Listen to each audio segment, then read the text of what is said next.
Greetings and salutations. I hope everyone's having themselves a mighty fine day. A couple of months ago, I got sent something from Reddit that I was supposed to react to. I guess read. Forgot about it. I just found it in my bookmark, so we're doing that today. What I wanted to say was if there was anywhere like you saw like an interesting video related to Tower of God, a comment somewhere in Discord, whatever the case is, and you think it would be interesting for me to cover it or react to it, send it here and I'll do that if I think it's interesting enough. I'm not just gonna do everything, but if it's interesting to me, I'll cover it. So, yeah, send me that stuff. Swap right in.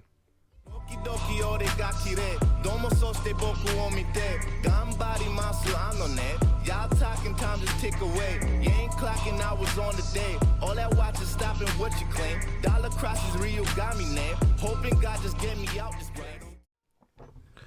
Please like the video, subscribe, and hit the bell down so the Ghost of the 13-month series does not get you and you can stay notified. Check my description for various links like the links to my Discord, and follow me at Young Paperwork on Twitter, comment and share, and definitely follow me on Twitch. And now, back to the video. So today's theory in question is called Why FUG is Doomed to Collapse. It was made 5 months ago by a user named Poker First. So shout out to you, Poker First. If anyone knows who this is, maybe they might see the video, tell them I covered it, and maybe they want to know what I think about what they had to say. And let's just hop right in. So something that has become apparent in the more recent chapters is that FUG is now the primary ally to BAM. In fact, they are essentially the only major force currently publicly opposing jihad in the war alongside BAM. True. But the thing is, they're also the only governing force that is opposing jihad. So I'm guessing you're assuming as a collective. This is where the main advantage to Jihad army as a whole comes in my mind. Centralization. Okay. Jihad's army has ranks, hierarchy, and a common mutual understanding amongst the soldiers that Jihad is the boss. Not only that, but each soldier is guaranteed a wage, and since they are essentially loyal to one figure, fights within the ranks do not seem like something that would be the common. Betrayals may occur, like they have, but one betrayal will not upset the entire hierarchy. So, seems that he or she's their main argument so far is that structure and being united under one goal. Now, FUG does have the goal of taking down each of the family heads and the king, but you cannot say that they're a cohesive unit in terms of everyone who has like a Slayer and a Slayer faction. They kind of do their own thing. There's no unity, so that's fair. Meanwhile, FUG on the other hand has a decentralized organization. The leader of the organization is barely even heard of, and there is no procedure to become a member, as it only relies on people's belief in the organization. Do I agree with that? I don't know if I agree with that. There's probably some type of procedure and stuff, because like you have to be a certain caliber of strength or potential to become a Slayer candidate. And then I mean I don't know exactly what you do to transition from candidate to full-on Slayer, but there's definitely a little bit of like procedure. We just don't know the inner workings of it, and we can kind of make that same argument for the Jihad Empire. We know there's ranks and whatnot, but how do you become a squadron commander exactly? Is there a test? Do you have to be strong? You have to be strong and smart, just smart? Do you have to have a bunch of accomplishments as a soldier? It's like, oh, in the war of catching the irregular in the nest, this regular did this and that, and like you kind of build your acclaim through war feats, I guess. Oh, that made sense. Where was I? This is a major problem since there's no loyalty, authority, or really any sense of communication on FUG side. They're essentially like the White Army, a collection of warlords and fighters who, due to their decentralized leadership and differing goals, will probably see itself collapse. Chapter 490. This entire theory I essentially thought of after the death of Sophia Tan's apprentice, Namo, at the hands of White. When White killed her, I was honestly more confused than shocked. The girl in question was not a significant high ranker. She wasn't a part of Bam's party or really that close to Bam at all. She wasn't a main character. She didn't have a backstory that made her significant either. I did get bummed out when Solo said she missed her hand though. Okay, that's just here. I realized that this is probably foreshadowing the destruction of FUG. After all said and done, Jihad's army, or hell, even before that. Sophia Tan, Sola, Bam, and probably many others are going to want to have a few words with Mr. White. This is kind of funny because like I'm reading this in hindsight with the White stuff, so it's kind of funny. So should he even last the end of the war? There's a possibility, of course, that White just dips, but it seems quite unlikely after Chapter 490, and even Sophia Tan doesn't care. Sola probably will.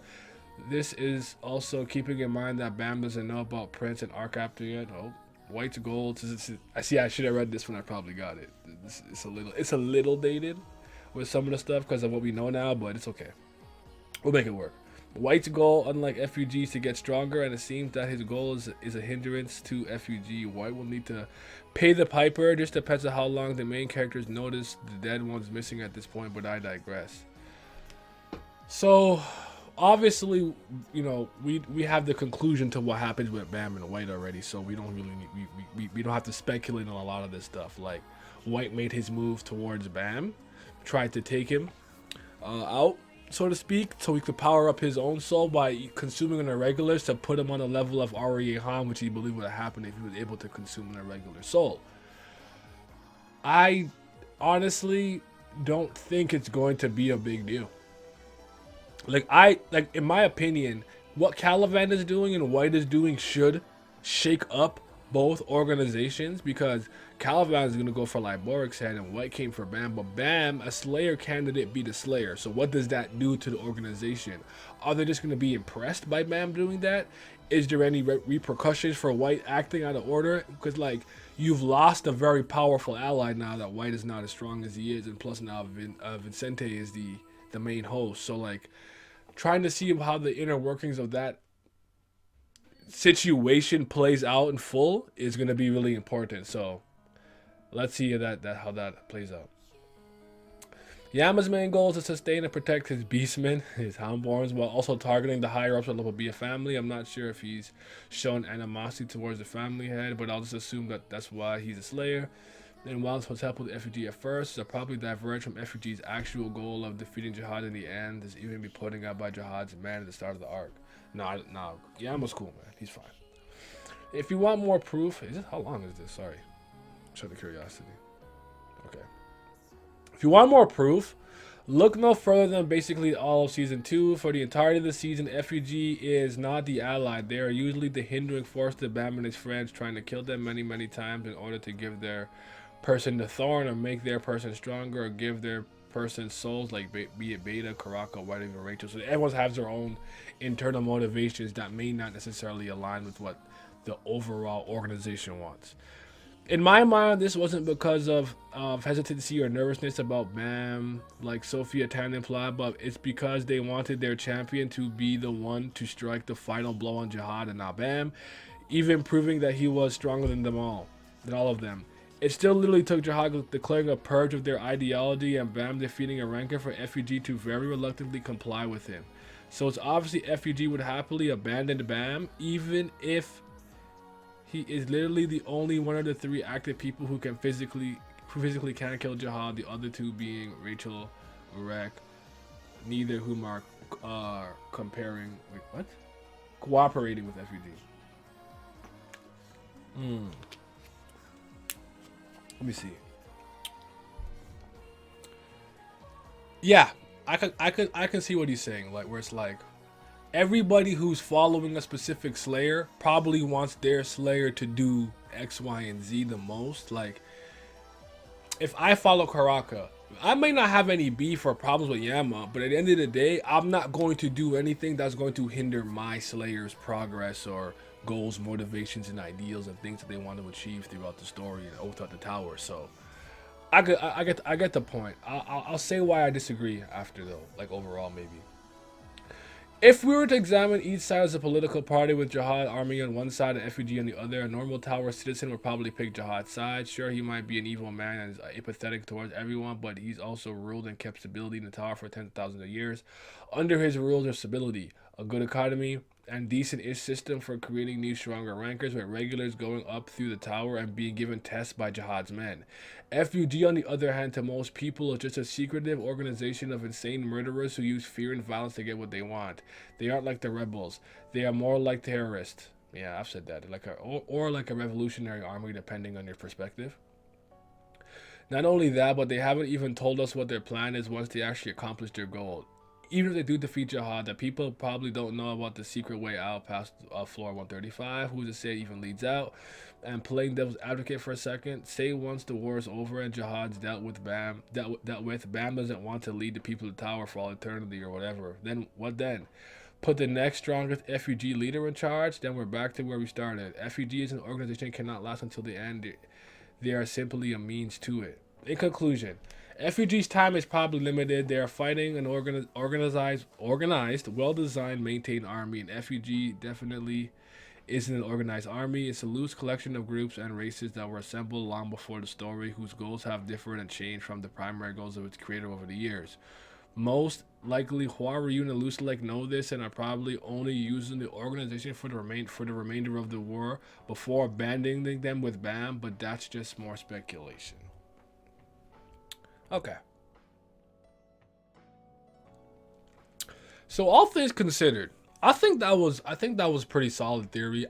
I probably in my head thought it was gonna go off the rails in a different way. I think this theory is very well grounded and substantiated pretty well in terms of using evidence without the story, mixed in with a little headcanon here and there.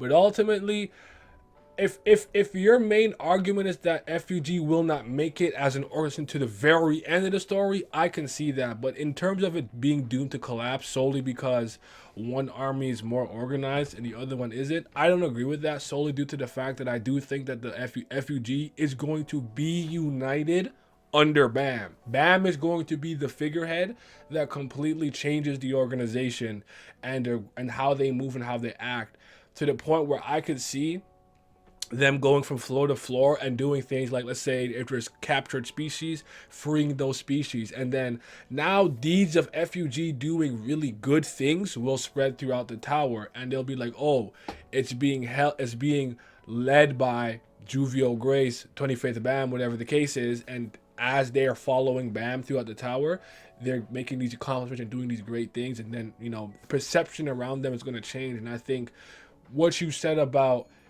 if I'm just in the tower, my likelihood is I'm going to join Jihad's army, the Empire, over. I agree with that. I think that can change. Public perception of FUG has to be shifted for that to happen, but I do think that it will.